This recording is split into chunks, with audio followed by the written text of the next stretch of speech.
السلام علیکم ورحمۃ اللہ وبرکاتہ۔ ان الحمد للہ نحمده ونستعینه ونستغفره ونعوذ باللہ من شرور انفسنا ومن سیئات اعمالنا من يهده الله فلا مضل له ومن يضلل فلا هادي له واشهد ان لا اله الا الله وحده لا شريك له واشهد ان محمدا عبده ورسوله أما بعد فإن خير الحديث كتاب الله وخير الهدي هدي محمد صلى الله عليه وسلم وشر الأمور محدثاتها وكل محدثة بدعة وكل بدعة ضلالة وكل ضلالة في النار۔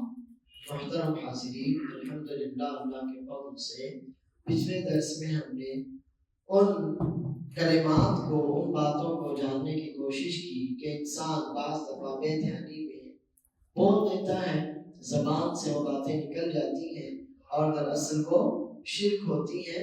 جیسے کہ اگر کتے نہ ہوتے تو چور آ جاتا، فلاں ڈاکٹر کی دوا سے میں اچھا ہو جاتا، یا اس کے بعد پھر ہم نے قسم کے تعلق سے بھی کچھ چیزیں جانی اور سمجھی ہیں کہ ہمیں صرف اللہ کی قسم کھانا چاہیے، اور وہ بھی جب کہ ہم سچے ہوں، اس لیے کہ قسم کھانا دراصل جس کی قسم کھائی جا رہی ہے اس کی تعظیم، اس کی بڑائی اور بزرگی کا اعتراف ہے، اور اس بات کی دلیل بھی کہ ہم اس کی قسم کھا رہے ہیں اس سے ہمارے معاملات کی پوری خبر ہے۔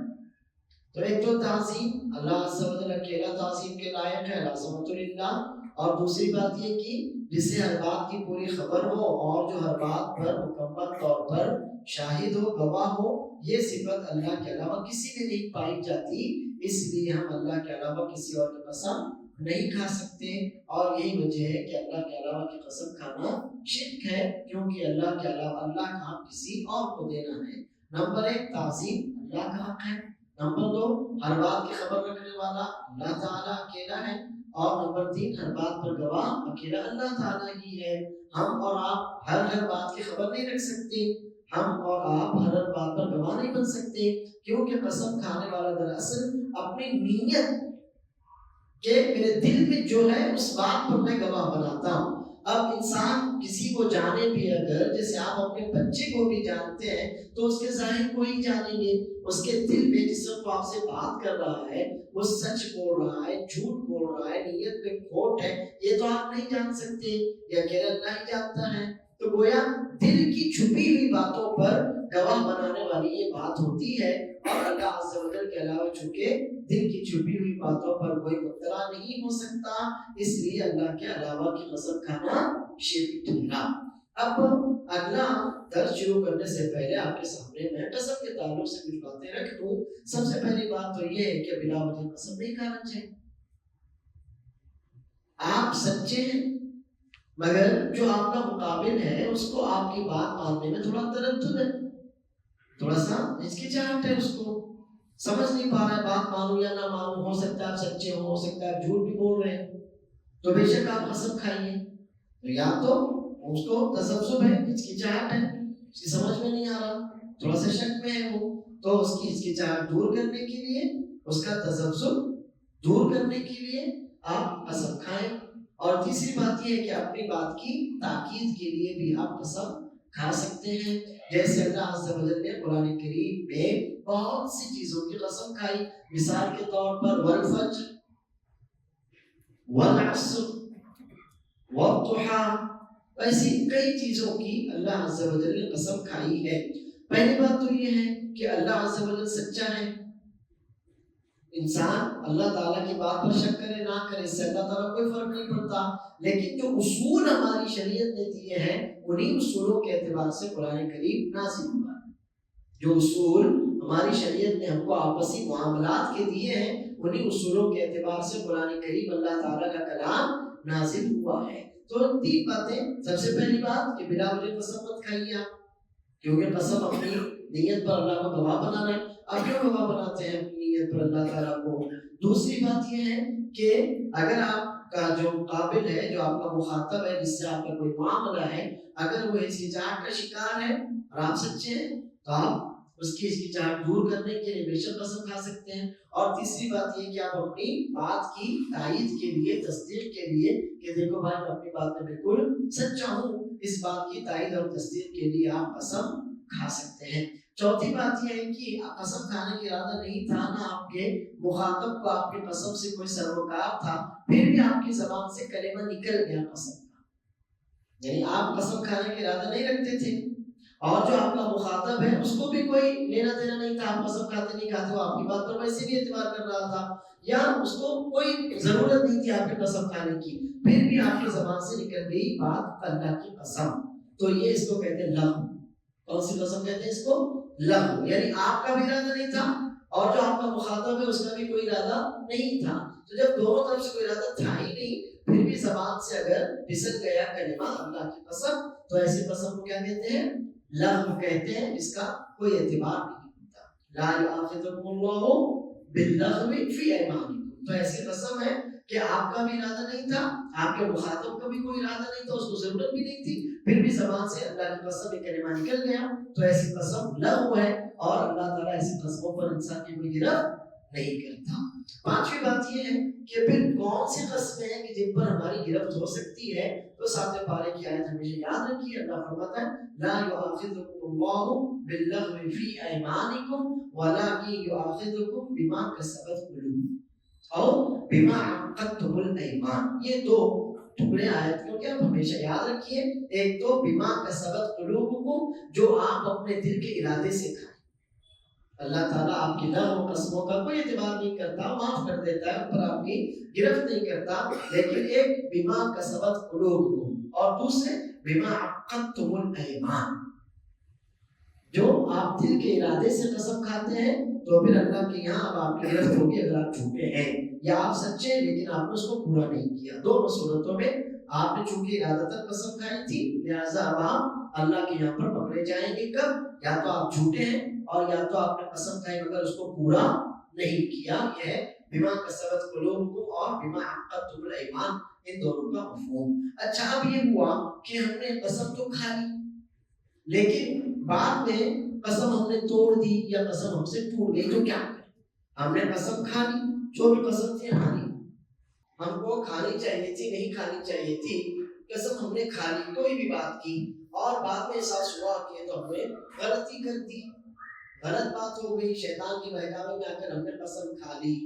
کیا کریں گے؟ ایسی قسم کو ہم توڑنا چاہتے ہیں تو کیا کریں گے؟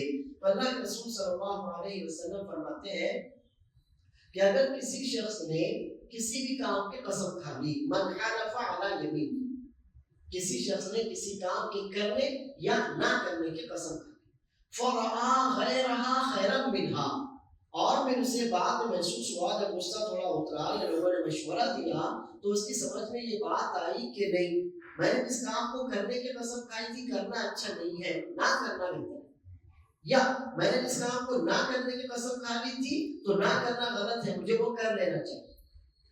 دونوں ہی صورت ہوئی. ایک کام کو آدمی نے قسم کھا لیا کروں گا، لیکن بات کسی نے نہیں بھائی کام مناسب نہیں ہے آپ کے لیے، تو اب یہ بات ہوئی کہ آپ نہ کریں. یا ایک آدمی نے قسم کھا لی وہ کام نہیں کروں گا، مثلا کسی کی اپنے کسی مسلمان بھائی سے اللہ نہ کرے لڑائی ہو گئی، اب اس نے قسم کھا لی، شیطان نے بہکا دیا اس سے بات نہیں کروں گا، بعد میں اللہ نے اس کے دل میں بات ڈالی کہ تو نے غلط قسم کھا لی، تیرے جائز نہیں ہے اپنے بھائی سے قطع تعلق کرنا 3 دنوں تک ٹھیک ہے، تو پھر اب لگا کہ نہیں تو غلط قسم کھا لی تو ہم اس کو قسم توڑنی ہے. تو دونوں ہی صورت ہوئی، کسی کام کو کرنے کی قسم کھا لی تھی، بعد میں پتہ چلا کہ نہیں مناسب نہیں ہے وہ کام، یا کسی کام کو نہ کرنے کی قسم کھائی تھی، بعد میں پتہ چلا کہ وہ کرنا تو اچھا ہے یا بلکہ ضروری ہے، تو اب کیا کریں؟ تو رسول اللہ صلی اللہ علیہ وسلم فرماتے ہیں فَلْيُكَفِّرْ عَنْ يَمِينِهِ، وہ اپنی قسم کا کفارہ دے، وَأْتِ الَّذِي هُوَ خَيْرٌ، اور جو خیر ہے، جو درست ہے، جو شریعت کی نظر میں اچھا ہے وہ کام کرے. تو دونوں صورتیں جائز ہیں، یا تو آدمی پہلے قسم توڑ دے پھر کفارہ دے، یا پہلے کفارہ دے اور بعد میں قسم توڑے. اگلا مسئلہ قسم کا کفارہ کیا ہے؟ قسم کا کفارہ کیا ہے؟ کیا ہے قسم کا کفارہ؟ جی 3 دن روزہ رکھنا اور 10 مسکینوں کھانا کھلانا اور 10 مسکین کپڑے دینا. ہاں قسم کا کفارہ یہ میں نے جو بتایا 7ویں پارے کی آیت ہمیشہ یاد رکھیے، لا یؤاخذکم اللہ باللغو فی ایمانکم ولکن یؤاخذکم بما عقدتم الایمان. اللہ تعالیٰ تمہاری لغو قسم سمجھ میں آ گئی نا، بیکار کی، جو آپ کا بھی ارادہ نہیں تھا، آپ کے مخاطب کا بھی ارادہ نہیں تھا، ہو گیا. تو ایسی قسموں کا اللہ کوئی اعتبار نہیں کرتا، اللہ معاف کر دیتا ہے، ان پر تمہاری گرفت بھی نہیں کرتا. لیکن تم جو دل کے ارادے سے کھاتے ہو، مضبوط بات اپنی بات کی تائید اور تصدیق کے لیے سامنے والے کے دل میں بٹھانے کے لیے قسم کھاتے ہو، تو پھر ایسی قسم کا اللہ کے یہاں گرفت مواخذہ ہوگا، اللہ کے یہاں پکڑ ہوگی. اب اگر ٹوٹ گئی وہ قسم، توڑ دیا آپ نے وہ قسم، فَكَفَّارَتُهُ إِطْعَامُ عَشَرَةِ مَسَاكِينَ مِنْ أَوْسَطِ مَا تُطْعِمُونَ أَهْلِيكُمْ. سب سے پہلا کفارے کی پہلی شرط اطعام 10 مساکین، 10 مسکینوں کو کھانا کھلانا ہے. کیسا کھانا کھلانا ہے؟ من اوسط ما تطعمون اهلیکم، درمیانے درجے کا، جیسے کہ آپ اپنے گھر والوں کو کھلاتے ہیں. بعض دفعہ ہمارے گھر میں بکرے کا گوشت بنتا ہے، بعض دفعہ بڑے کا گوشت بنتا ہے، بعض دفعہ دال چاول بنتی ہے. تو یہ نہیں کہ آپ دال چاول میں چلو وہی کھلا دیتے ہیں، بکرا نہیں بکرا کھلانا پڑے گا، ایسا کچھ بھی نہیں. جو اوسط آپ کا ایوریج نکلتا ہے آپ کے گھر میں ہفتہ یا مہینے کا ایوریج نکلتا ہے کہ اس ریٹ کا تقریباً اس اندازے کا ہم اپنے گھر میں کھانا اپنے گھر والوں کو کھلاتے ہیں، تو درمیانی کھانا آپ کو 10 مسکینوں کو کھلانا پڑے گا. اب 10 مسکینوں کو ایک ایک ٹائم کا کھلائیے آپ، 5 مسکینوں کو 2 ٹائم کا کھلائیے آپ، یا ایک مسکین کو 10. تو 10 مسکینوں کو ایک ٹائم کا کھانا کھلانا، یا پھر جیسے کہ میں نے ابھی آپ کو بتایا. تو اب یہ پہلی شرط ہے اس کی، 10 مسکینوں کو آپ کھانا کھلائیں. اور کیسا کھانا؟ جیسا آپ عام طور سے اپنے گھر والوں کو کھلاتے ہیں. دوسری شرط ہے کہ آپ سوچیں نہیں میں تھوڑا اور اچھا کرنا چاہتا ہوں، تو اللہ فرماتا ہے کسوت ہو.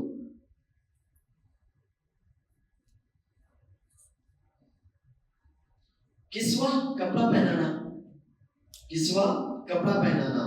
کہ آپ سوچیں کہ نہیں کھانا کھلانا تو بہت آسان ہے، میں ایسا کرتا ہوں، چلو مجھ سے بڑی غلطی ہو گئی، اللہ ناراض ہو گیا، غلطی میں نے کر دی تھی، چلو بڑا ہی کفارہ دے دیتے ہیں. تو پھر آپ اسی صورت میں 10 مسکینوں کو کپڑے دیجیے. اب وہ مذکر مؤنث اس سے کوئی فرق نہیں پڑتا، لیکن آپ کو کپڑے دینے پڑے گا. اور یہ یاد رکھیے اپنے اترے میں کپڑے والی بات نہیں یہاں پر کہ چلو یہ کپڑے مجھ کو ایسے بھی دینے تھے، پھٹ گئے تھے، پرانے ہو گئے تھے. نہیں، ویسا نہیں ہے. ان کو آپ کو کپڑے دینے ہیں، جو بھی کپڑے آپ دیں اپنی استطاعت کے اعتبار سے، مذکر مؤنث اس سے کوئی فرق نہیں پڑتا. تو یہ ہوا او کسوتہم. تیسرا او تحریر رقبہ،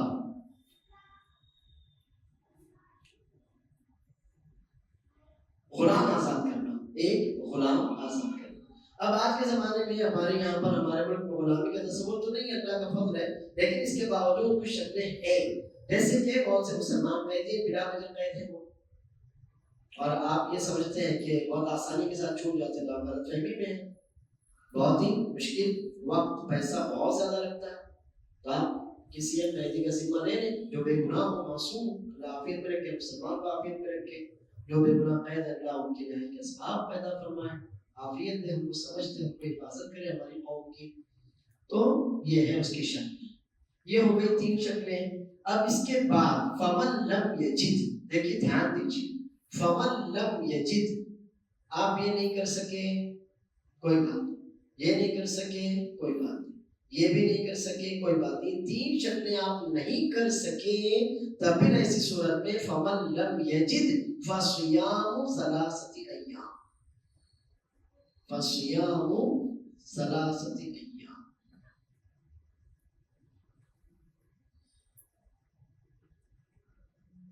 یہ نہ کر سکو تب ہے، یعنی اگر کوئی آپ سے پوچھے کہ میں نے قسم کھائی تھی ٹوٹ گئی ہے میں نے توڑ دی، کفارہ کیا ہوگا؟ تو روزے کفارہ نہیں ہے. قسم کا کفارہ روزے رکھ کر ادا نہیں کیا جا سکتا. دیکھنا پڑے گا کیا کر سکتا ہے اس میں سے. اگر اللہ تعالیٰ نے آپ کو 10 مسکینوں کو کھانا کھلانے کی طاقت دی ہے تو آپ کے لیے وہی کفارہ ہے، 3 روزے نہیں ہے. اللہ تعالیٰ نے آپ کو، یہ تو اس میں کوئی مسئلہ نہیں ہے، آپ کے لیے اختیار ہے. او کسوت و تحریر، یہ آپ کو اختیار ہے. آپ کو 10 مسکینوں کو کھانا کھلانے کی طاقت دی ہے، آپ کھانا ہی کھلائیں. آپ کو اور زیادہ طاقت دی، آپ کی مرضی، آپ یہ کریں یہ کریں. آپ کو اور زیادہ طاقت دی، آپ کے لیے تینوں آپشن کھلے. لیکن جب وہ شخص کے جس کے پاس تینوں آپشن نہ ہو، وہ خود فقیر مسکین مفلوق الحال ہے، تو یہ اس کے لیے ہے فصیام ثلاثۃ ایام. یہ ہمارے رب کے لیے اللہ محفوظ ہے کہ ہمارے لیے یہ نہیں ہے. اس لیے کبھی بھی اس پھیر پہ نہ رہنا کہ اگر قسم کھا لی تو کیا ہوا، ٹوٹ جائے گی یا توڑ دوں گا تو 3 روزے رکھ لوں گا. جی نہیں، قسم کا کفارہ 3 روزے ہے ہی نہیں. قسم کا کفارہ یہ اللہ نے جس کو اختیار استطاعت دی ہے وہ اپنے استطاعت کے مطابق غلام آزاد کرے یا 10 مسکینوں کو کپڑے دے یا 10 مسکینوں کو کھانا کھلائے.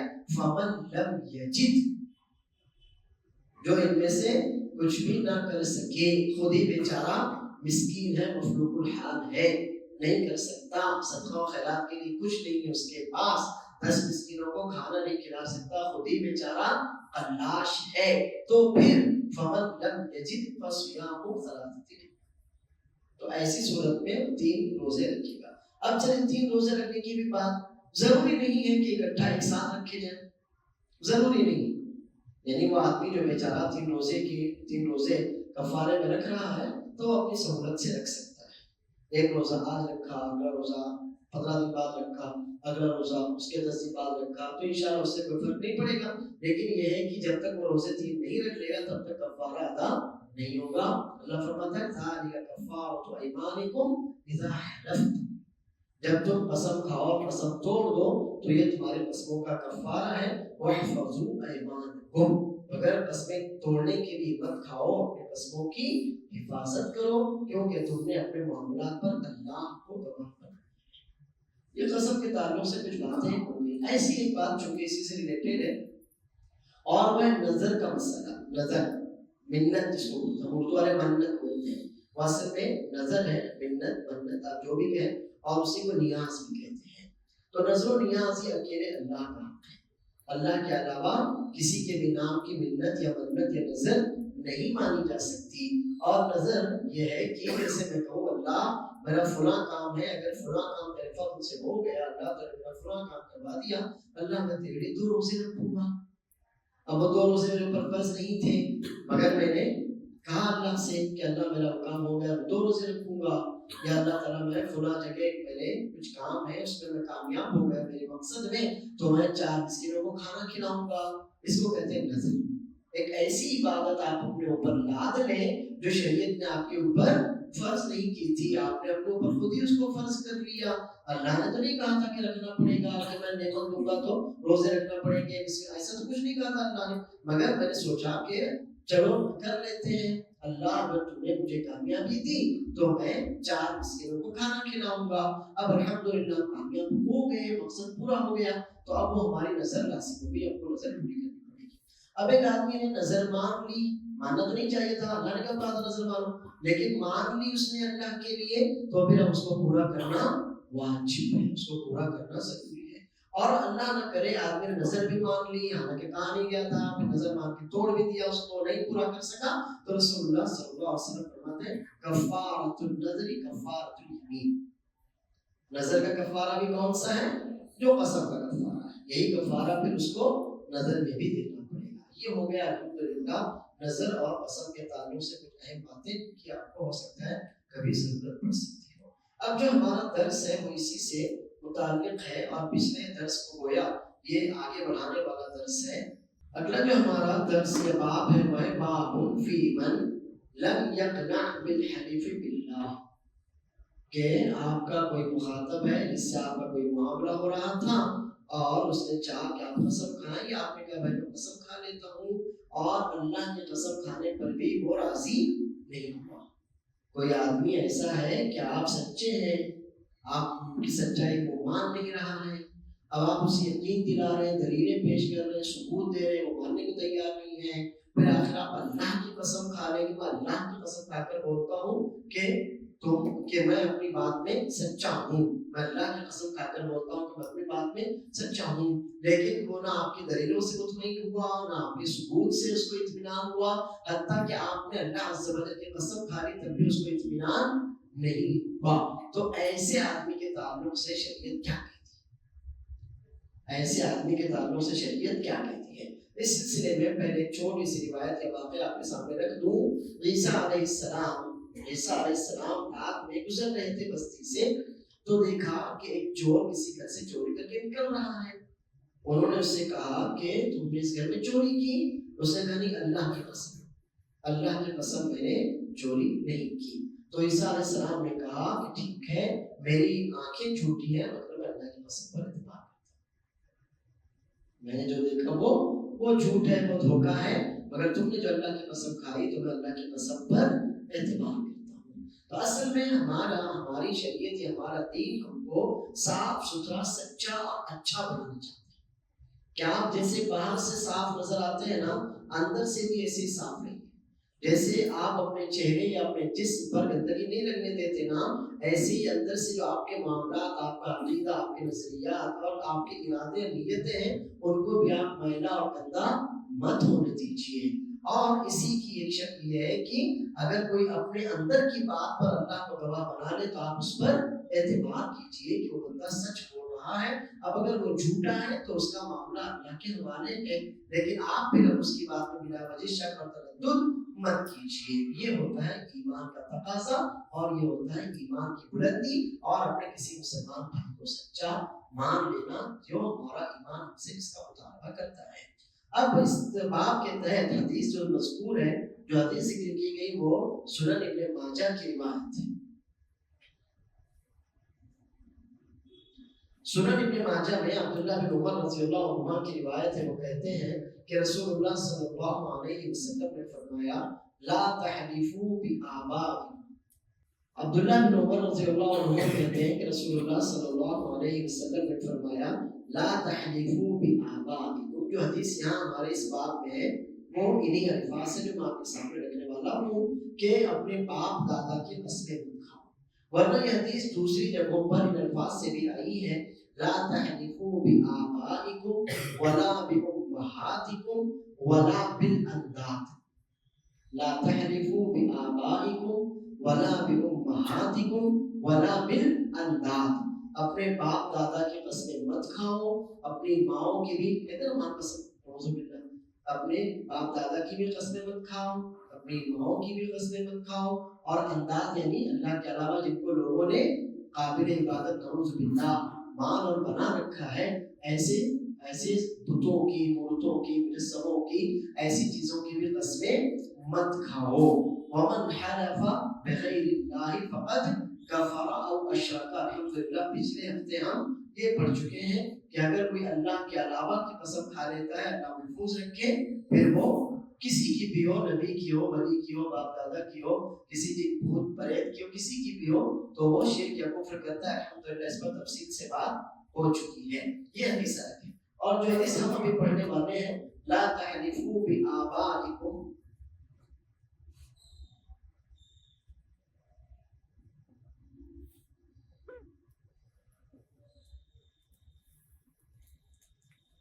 اپنے باپ دادا کی قسمیں مت کھاؤ. ومن حلف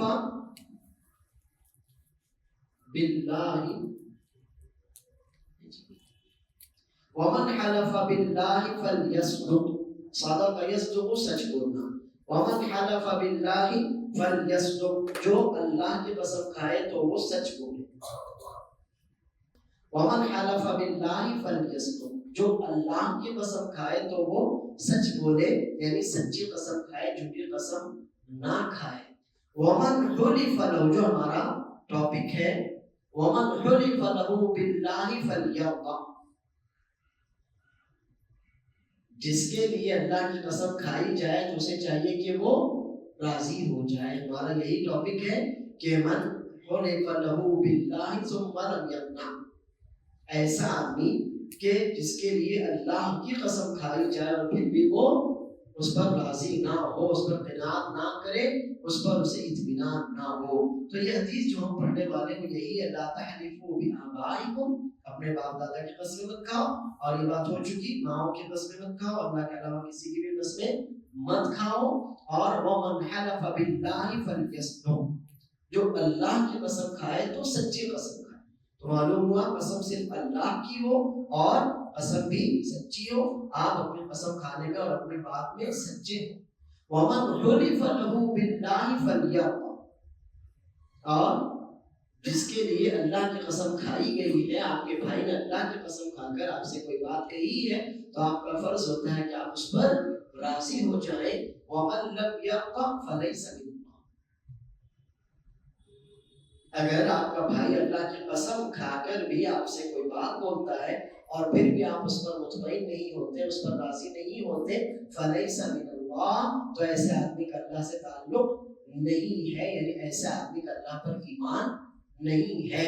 کیونکہ اللہ پر اگر ایمان ہوتا تو اللہ کا نام آپ کے لیے کافی ہوتا۔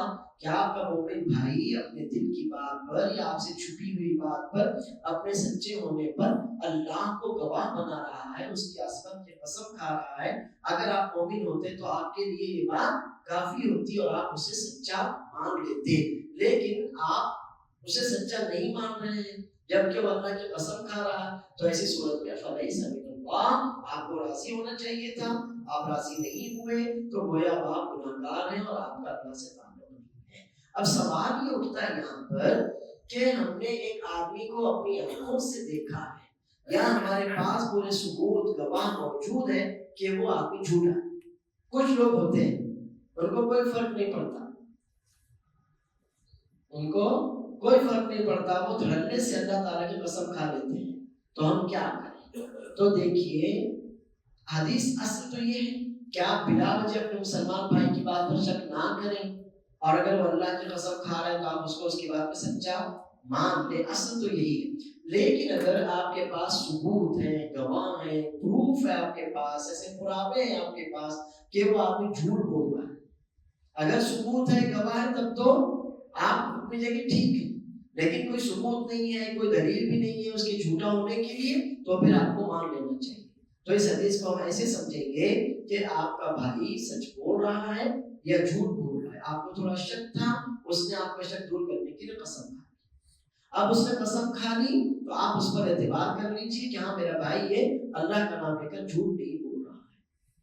اب اگر آپ کے پاس ثبوت ہے کہ وہ جھوٹا ہے، آپ کے پاس گواہ اور دلائل ہے کہ وہ آدمی جھوٹی قسم کھا رہا ہے، تو پھر انشاءاللہ آپ اس گناہ میں مبتلا نہیں ہوں گے، کیونکہ ایسی صورت میں اس آدمی نے اپنا اعتبار خود کھویا، آپ گناہگار نہیں ہوں گے۔ کیوں نہیں ہوں گے؟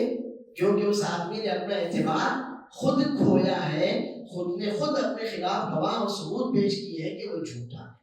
تو یہ حدیث اس صورت میں ہے جبکہ آپ کے بھائی کے خلاف آپ کے پاس کوئی ثبوت، کوئی گواہ نہ ہو کہ وہ جھوٹ بول رہا ہے، تو پھر آپ بات مان لیجیے۔